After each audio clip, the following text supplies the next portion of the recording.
when you would talk to people that you saw that you thought were out there walleye fishing, they were real tight-lipped. It was a secret that there was walleye in Tennessee. And so I was thinking, it's like, how can I was a little selfish, how can I learn to catch more walleye in Tennessee? Well, let's go to social media. And then started scouring social media. Nothing on there, right? And so I was like, well, I see all these walleye groups everywhere else. Let's just make a Tennessee page. And then it was like, everybody started getting on there. And then you start getting the emails and the Facebook messages and stuff where people are like, you need to take this site down. You're ruining the walleye fishing in Tennessee. There's hundreds of thousands, if not millions of fish rolling around these lakes. We're fine. Let's get other people out there interested in these fish because it's amazing table fare, Indeed. Walleye, perch, crappie. And that's kind of where I got into it is, just trying to get people to learn and geared more towards walleye. Walleye fishing in Tennessee was just like this huge secret. The award-winning Tennessee WildCast is on the air with the latest on hunting, fishing, boating, wildlife watching, and all things outdoors. Make welcome your host, drummer and outdoor expert novice, Jason Harmon. Hello, everybody, and welcome to this edition of Tennessee WildCast. Thanks for tuning in. We got a great show lined up for you today. We are back at the John Sevier Hunter Education Center outside of Knoxville, Tennessee. Matt Cameron is helping me co-host, and he's lined up some great shows while we've been here, and another great one for you today. We've had a ball, talked to some great guests, and got a good friend of mine that I met in the field, so I'm stoked to have him on the show today. Literally, you came across him on a fishing trip, correct? Right? And talk to this guy. He knows what he's doing. He does. It was pretty well apparent that he did at the time. So I'm like I've said before, I'm not a great outdoorsman, but I know a lot of them. So I try to align myself with him and try to learn all I can from him. He's very sharing of his knowledge. So not to get too far into the woods yet. I know you got some shout outs to do on radio stations. Yeah. Air our podcast. So. Well, and we're talking about Stephen Paul, so I'll just throw that out. Thanks for being here, buddy. Yeah, thanks for having me, guys. Look forward to talking fishing and hunting with you today. Yes, radio station WCSK 90.3 FM. We appreciate our radio partners, and this station is out of Kingsport. They run our show at 5 a.m. On Saturdays and Sundays, so if you're an early riser going to the woods, tune us in. Tennessee WildCast is on that station, and we appreciate them. That is 90.3 WCSK. So tune us in there, and or follow us on the podcasting app. Follow us on Facebook, on YouTube, wherever you want to find us. We're out there, and we appreciate folks tuning in and listening and watching the show. All right, so Stephen, thanks for coming in today, buddy. Big hunter, big fisherman. Right now, you're kind of in the deer woods right now, right? That's your focus right now. And Matt said you hopped out of the truck and you said, "Man, you had like a downer story." We're gonna start with that. Yeah, let's get that out of the way, and then we'll jump into some of this other stuff. But yes, tell us how your hunting season's going right now. Well, this weekend, guys, I was up at the Holston Army Ammunition Plant. Lucky enough to get drawn for one of those hunts. They only do 100 hunters a year, and I think they had 1,000 applicants this year. Hunted Sunday morning, and up there it's earn a buck, right? So you got to kill a doe. You got to kill a mature doe before you have a chance of killing one of those big booners they got up there. And you take it out and check it out, then you go back in the woods. Yeah, so you drag it out to the road. One of their, volunteers will come by, pick you up, you take it in, they take a jawbone, they age the deer, weigh it, get all the statistics off of it, and then hand you your buck tag, and then you're free to go back out to your stand. Now, so first thing in the morning, you draw a stand, right? And they've got stands already set up, or they've got locations, so you can tell them, hey, I brought my own stand, I brought my own climber or saddle or hang on, lock on, what have you. And if you do, they say, well, do you want to hunt one of our stands, or do you want to hunt one of the areas that doesn't have a stand that you can put up your own for today? And I was like, well, I'm going to hunt one of those areas. So I reach in the bucket and pull it out, and everyone kind of looks around and says, oh, he got the ballpark, And I was like, well, what's up there? And they said, have you seen that buck running around on social media? I said, yeah. He's like, he's running around up there. And I'm telling you guys, this is as close as 200 inches you're going to get if you haven't seen it running around. Just kind of look for it. You'll find it. Wow. Right. And so I was kind of excited. I was like, yeah, I'm up there. But you got to kill that doe first, right? Right. 8:30 in the morning, I see a mature doe slipping through. She comes by, had her 17-yard chip shot. I was hunting out of a saddle. And this is where practice with what you wear comes into play, right? Because I've been practicing out of the saddle. I didn't have my bino harness on. So that morning I had my bino harness on, drew back on her, set that pin behind her shoulder, squeezed off my release, and felt my bino harness get slapped with the string. And sent that arrow right over top of that doe. At that point, yeah, buddy, I have never been this sick ever, right? It gets you, because deer hunt's deer hunting. You may see 100 deer, you may not see any, but I seen that one that gives me a chance to kill a big buck, and I blew that opportunity. And the fact that you mentioned this hunt, you can kill the buck then, or you might get invited back, right? Yeah. You finish out the day hunting for a buck, or if you don't fill your buck tag, you get to come back at a date to be determined, which, this year is going to be early November, and get that chance of filling that buck tag.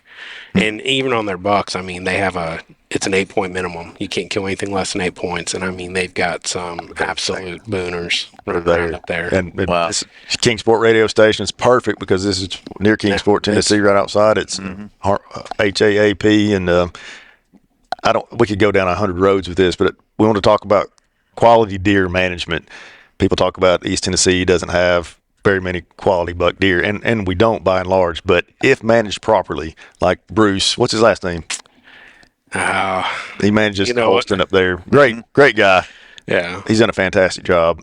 If you manage it properly and you get the age and the buck-doe ratio correct, you can have monster buck deer in the hills of East Tennessee. And why I really want to harp on this was, he got out of the truck talking about being sick. It's like, I missed a doe at 17 yards. I'm like, man, Steve's just eat up with deer hunting. He didn't tell me about the 200-inch non-typical buck that he didn't get the chance to hunt. So it all kind of made sense after he showed me the picture of the thing. So it's a freak. Yeah, that's awesome. Those guys are doing a great job out there. Bruce, this guy you're talking about, that's awesome to know there's that many big deer on that property. And shout out to him. He actually retires this year. He's been there since 1998, and this was his last year holding this hunt, because he is moving on, and enjoying the retired life. So, so hopefully whoever comes in after him is able to, build off the foundation he's created and continue that, history, or that, that quality of deer that they have up there. So. Yeah, awesome. And speaking of Army, my friend here, is a military veteran, injured in duty. Yeah.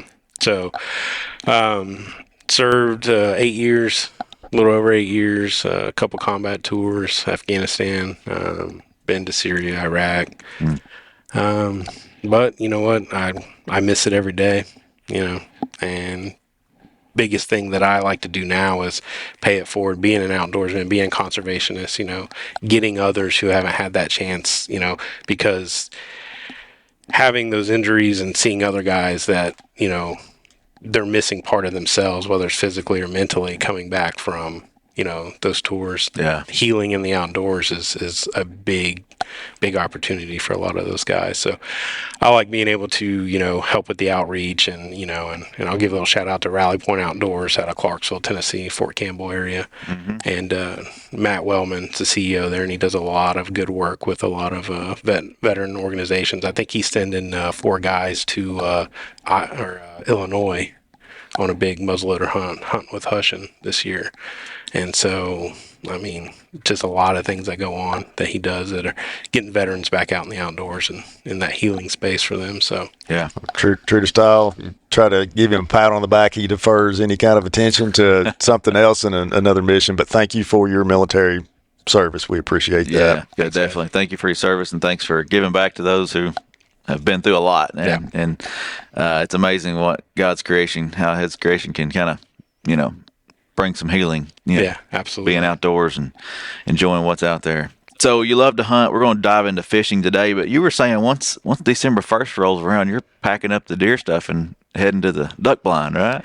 I didn't grow up duck hunting, right? I got introduced duck hunting the past, several years, and I just never thought that sitting in a duck blind, just hanging out with the guys, eating breakfast could just be so much fun, right?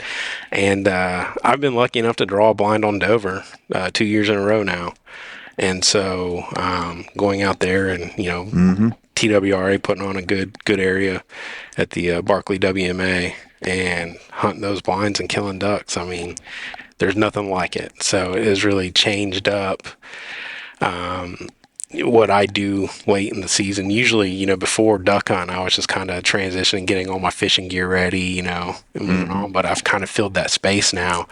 And also just being able to take the kids out, right? Being able to have them in the outdoors. It's hard to take a kid out on a deer stand when it's, 10 degrees outside. It's just cold, right? But you get them in that duck blind with the heater going and your breakfast cooking. I mean, my two boys, they are just ate up with it right now. That's all they want to do is duck hunt. So too bad we live in the wrong part of the state to do it. So you say that though, right? But they're out there. We went out during the early teal woody season this year, and we did some really, we had a lot of fun, killed a bunch of ducks, and I'll tell you, we were up in your neck of the woods, up around the White Pine area, and I mean, there's one morning we probably seen 100 wood ducks. Do have good early wood duck and teal hunt in September. Yeah. The late season duck hunting's hit or miss depending on the weather. Here in East Tennessee, you can kill ducks, but I've figured out, man, there's a whole lot of investment and time spent for very little reward. That it got to the point where it wasn't worth it to me to put all that work and money into it to continue doing it regularly. Yeah. Hunt East Tennessee at all? Yeah, we still hunt East Tennessee, especially, throughout the week, make a quick run, or, we got a day that we ain't got nothing going on Monday through Friday. We'll run up, it's one of the WMAs around here, and, I'll tell you, Rankin. We'll run up to Rankin. You guys got a pintail hanging on the wall over there mounted up. We killed a pintail out of Rankin last year. Heck yeah. And, but there's other, float the rivers, other WMAs and stuff that you guys can do. Like you said, are we going to go in there and kill limits? No. But you know what? It's a chance to get out there to practice your duck calling, to see what's working, what's not. I mean, there's geese all over too. Oh, Lord. And bunch flying over there. Yeah. And so it's a way to, if you could kill ducks in East Tennessee with the limited amount there are, and then you go out to West Tennessee, it's like, this is too easy, Yeah. So I think that's what ruined me. So, and that's we went out to, I went out to Dyersburg a couple years ago on the veterans hunt, one of the veterans weekends that TWRA puts on, and 3 hours, 8 of us limited out. And it was one of those 10-degree mornings, spitting snow. It was miserable, right? Wow. But, I mean, the ducks were flying. Steve's show, and I'm trying to steal his thunder, but that's what got me interested in duck hunting was when I was 16 up on the Williams farm off of the French Broad River near where the Pigeon River runs in. People local will know what I'm talking about. But there was a low spot in the field. Water would back up into this cornfield. And my dad's buddies took me duck hunting that morning. And I think between the group, we killed 36 ducks that day. And I'm like, this is the greatest thing that's ever happened in the history of mankind is duck hunting. I bought everything, and I probably hadn't killed 36 ducks, since then. But it was just one of those mornings where the stars aligned, the weather was bad. We had to scoop ice out, every 30 minutes out of that pothole to keep the decoys floating. And if you can get into a good hot duck hunt, it's probably the funnest thing I've ever done in the outdoors. It'll lock you in, won't it? Oh. Yes. Like you're saying, I haven't had a day like that since, but I still got the bug. So yeah, you can't get rid of it, man. Can't. Inject it into you. Yeah, for sure. Well, have you grown up doing this your whole life? We haven't really touched on your history, but have you hunted your whole life? Did you grow up learning to hunt and fish? So, I mean, as soon as I was able to walk, Dad had me running around. I was running trap lines with my grandfather. Grew up hunting, trapping, fishing, just everything, right? And I don't want to say I took a hiatus during my military time, but, the military, it's a job. I deployed 3 times, spent some time in other countries. I was stationed in Colorado for 6 years. Out of that 6 years, though, a lot of it was spent overseas, but being able to come back and enjoy the outdoors out there and get to see things that I wouldn't be able to see here in Tennessee. Mule deer, and I mean, we've got elk here now, so but being able to hear them bugle and stuff in the mountains, that's cool. So, but then moving back here and then just picking it right back up, like right back hunting and fishing, and it consumes me, right? And That's if work gets in the way of hunting and fishing, I'll tell you. So, Yeah, you'd think working for the wildlife agency, you'd be in the woods all the time, but work can get in the way of hunting and fishing. Yeah, for us, correct. So, and then you pass it on to your kids. You talk about your boys. I'm sure they love to get out there with you. oh yeah, they do. Like I said, my son's a senior in high school this year. He's finished up, getting ready to go to college, and he's kind of eased up on the deer hunting. I think it got a little too easy for him, right? There's guys listening to this like, what are you talking about? I mean, the kid's lucky. He just walks out. I mean, last year we didn't even make it 20 feet into the woods, and 3 does are standing there staring at him. He's like, "Can I shoot one?" I was like, "Yeah, go ahead, son." And he's like, "All right, can we go home now?" All right, but I mean, every chance he gets, "Dad, can we go duck hunting? Can we go duck hunting? Can we go duck hunting?" I'm like, "Yeah, let's go." Because I never want to discourage them from being in the outdoors and doing what I love. Gives me the chance to spend more quality time with them as well, right? Mm-hmm. And I've got a 7-year-old right now that, I mean, he is just ate up with it. Squirrel hunting, rabbit, deer. If we ain't hunting, he's like, "Dad, can we go fishing? Can we go fishing? Can we go to the pond?" And it's just like, yeah, let's go. That's going to stick with him that, hey, we went fishing. Let's do it again. Mm-hmm. And you made a good point there, going rabbit hunting, small game hunting, pond fishing, things that are low-hanging fruit. Yeah. For success, I think is important, especially with kids. Mm-hmm. A lot of kids have been turned off on hunting, period, because their dad took them deer hunting in December and it's cold and they had to sit still and be quiet and all that stuff. And they're like, "Well, I don't want to do this. We didn't see anything." But if you can do something that's interactive like that, small game hunting and fishing, pond fishing, you can really get a kid hooked. And one thing I like about it is it's something that I probably wouldn't do anymore by myself. Yeah. Would I take the time out to do it? No. I've got other things I've got to do, right? Chores around the house, work, that kind of stuff. Yeah. But taking the kids out makes me fall in love with it all over again. It's like, why did I stop doing this? And the big thing is finding new recipes, and, eating squirrel and rabbit. Because if I had to eat squirrel and rabbit the way I did growing up, I'd never feed it to my kids. Good point. Yeah. But there's a lot of cool Facebook groups and different things out there to find new recipes. And definitely. Just being members of some of those smoking groups, learn how to smoke your meats and things like that. Yeah, man, absolutely. it's cool. It's fun to experiment. Well, and it's fun to fish and chase walleye too, and that's how you guys met. There's a video out there where y'all got together and did a drop the tailgate on Correct. How to catch walleye and different techniques, and I'd love to dive into some of that today. And just how'd you get started in walleye fishing, and how'd the group come about? You created a group on Facebook so people could come together and learn more. Yeah. Well, I grew up in the Speedway area, Claiborne County, Tennessee, and we got the Powell River up there. And back, growing up, our farm was not far off of the Powell River, kind of up near Earl's Holler boat landing, and so we'd go fish the spring all the time for walleye, and I just kind of fell in love with it. My grandparents moved to Ohio, and going up there, that's like the fish in Ohio, right? Mm-hmm. Lake Erie, that kind of stuff. So going up there, fishing up there, even when, like I was talking about, stationed in Colorado, big game fish out in Colorado is walleye. So I was able to just kind of stick with that, right? Yeah. So around the areas. And then when I came back to Tennessee, after getting out of the military, I just noticed something had changed, right? From when I was a kid until coming back here in 2016, something had changed. Like I just couldn't, the walleye just weren't doing where I thought they would be. And so I started putting those techniques I had learned at Lake Erie out in Colorado, because Lake Erie's not a reservoir. It's not a 250-foot reservoir like we have here in East Tennessee. However, a lot of lakes in Colorado are.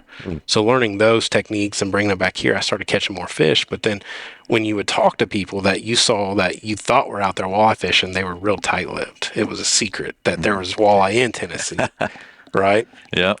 And so I was thinking, it's like, how can I learn? I was a little selfish. How can I learn to catch more walleye in Tennessee? Well, let's go to social media. And then started scouring social media.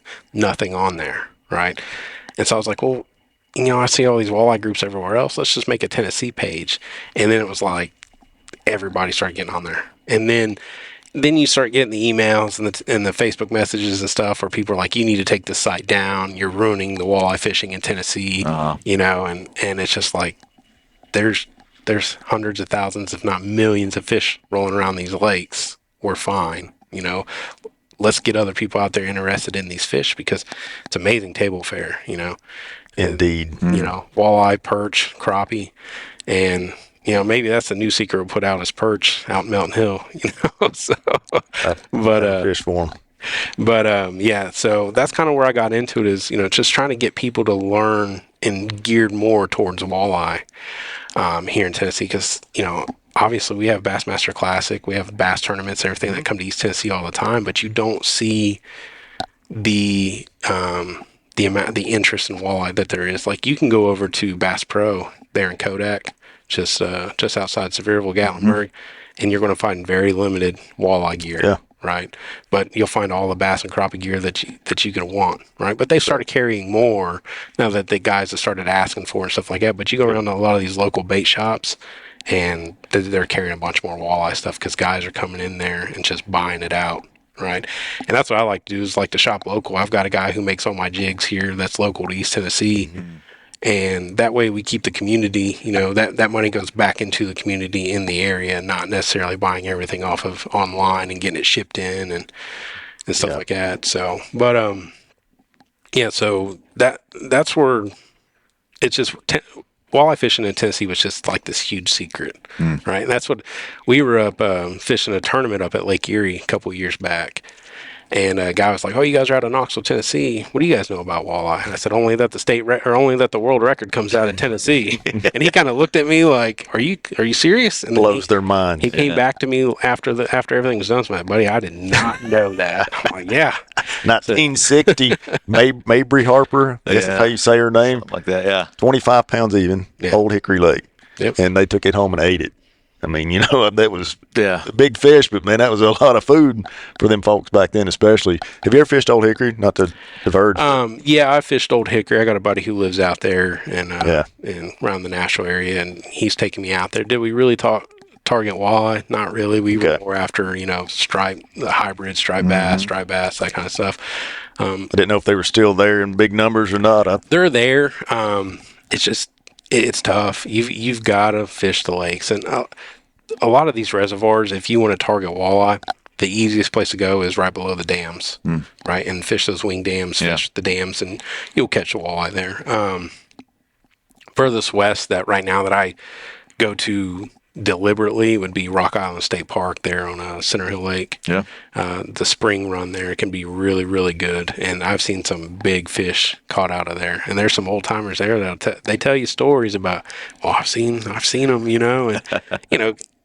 Are they 20 pounders again? Not really. But if you think about southern states and how many southern states have walleye over 20 pounds, I think Tennessee has 3 walleye that have gone over 20 pounds, right? And you go to those more northern states that are, you know, known for walleye, you know, Minnesota, Ohio, Wisconsin, that kind of stuff. They don't have 20 pound. They've never had a 20 pound walleye caught, right? But you come down here to the South where people don't think of walleye, and you know that's where they come. Arkansas, I think's got 2. Tennessee's got 3.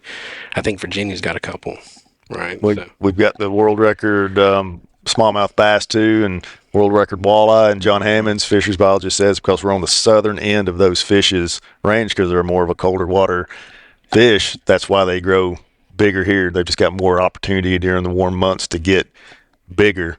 Of course, that was 1952 maybe when D.L. Hayes caught that world record smallmouth. 1960 when that world record walleye was caught. Will those ever be broken? I don't think so. I think the reservoirs were young and healthy and more productive then.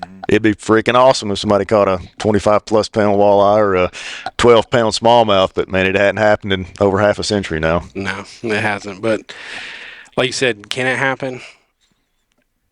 It can, right? With everything that TWRA has been doing, we've been doing the right things, making sure the invasive species stay out, and just building a good ecosystem for those fish. Will it happen? It's something different. That's what keeps people going to the lake, right? Is will it happen? talk about, I went fishing with you in the spring in the spawning run, and that's when I targeted them, and a lot of guys were the same way as me. Outside of that, I didn't really walleye fish, and I don't. But you talk about guys catching them all summer in the rivers and stuff. Can you talk about a few more ways people can catch some walleye other than going out during the spawning run? Yeah, I had a lot of guys reach out to me this year and was talking to me about, their summertime fishing, right? And everyone thinks walleye is a cold water fish, right? And to an extent, I would say they're a cool water fish. You're not going to catch them when it's 80, 90 degree water, so you need to find that cooler water. But a lot of guys were fishing 7 and 8 feet of water, actually, and pulling worm harnesses during June and July. And they were just, they were cleaning up, catching good fish. So having that time and finding those areas, and I'll tell you, Douglas has some areas, the Cherokee Lake has some areas that you get into that shallower water during the summer months and you'll find the fish up there. You have to move up into the moving water. Yeah. You talk. Yeah. If you're fishing that shallow, you need to be up in the moving. There needs to be current, right? Fish are sitting there. The bait fish have moved up into that cooler, swifter running water, and the walleye followed them as well.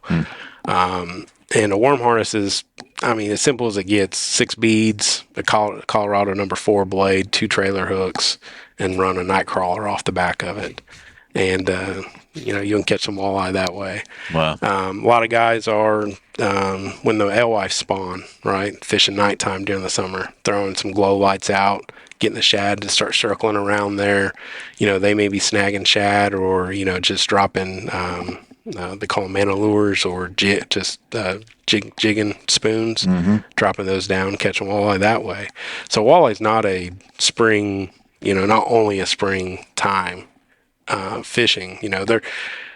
It's easy because they're congregated. They're all moving up. They're getting ready to spawn, right? But those fish are in the same areas all year long. Not all the fish move down the river system.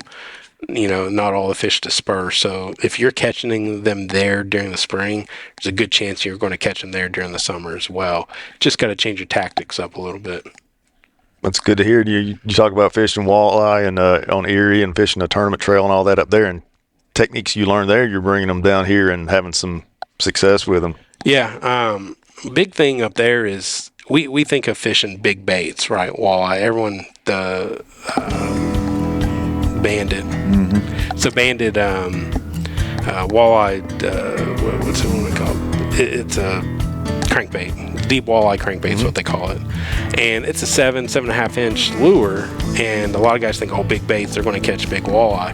But you got to kind of match what you're fishing, the bait fish you're fishing as well, right? So knowing that, like up at Lake Erie, we noticed that when the smelt would move in and the fish were moving out east, we were going down, slimming down our bait size, taking our bait profiles a lot smaller into 3 to 4 inch fish, 3 to 4 inch baits versus the 7 to 8 inch baits, and catching a lot bigger fish. So that's what we kind of did, coming down here is matched what, hey, those alewife, those gizzard shad, they're spawning now. Let's move our baits down. Let's go with a smaller profile. And we started, catching the fish that way as well. So matching up what you're learning, that's, just trying new techniques. That's awesome. But then he had one closing word he wanted to say. It doesn't involve walleye fishing. What's your word of wisdom you want to share? Kill more does. That's right. We've learned at the beginning of the show. Yep. Want better deer hunting, you could take out some of those does and create that better ratio. That's one way of doing it. It is. It's been fun, Stephen. We could have talked for another half hour or two, probably. And but we'll have to have you back sometime and maybe get out on the water and do some more fishing. Absolutely. Love to have you guys. Appreciate your insight. Thanks for sharing things. Some folks want to keep the tips and tricks to themselves, but thanks for sharing. I appreciate it. Absolutely. Anything to help those guys out. So yeah, definitely. Well, this is Tennessee WildCast. Thanks for tuning in. Thanks for watching. Keep coming back. Subscribe, like, share, and we'll see you next time. Thanks for tuning in. Stay connected with TWRA by visiting our website at tnwildlife.org and follow us on Facebook, Twitter, and Instagram. Hey, it's all about Tennessee wildlife. It's what we do. Tennessee WildCast will be on the air again next week. We'll see you then.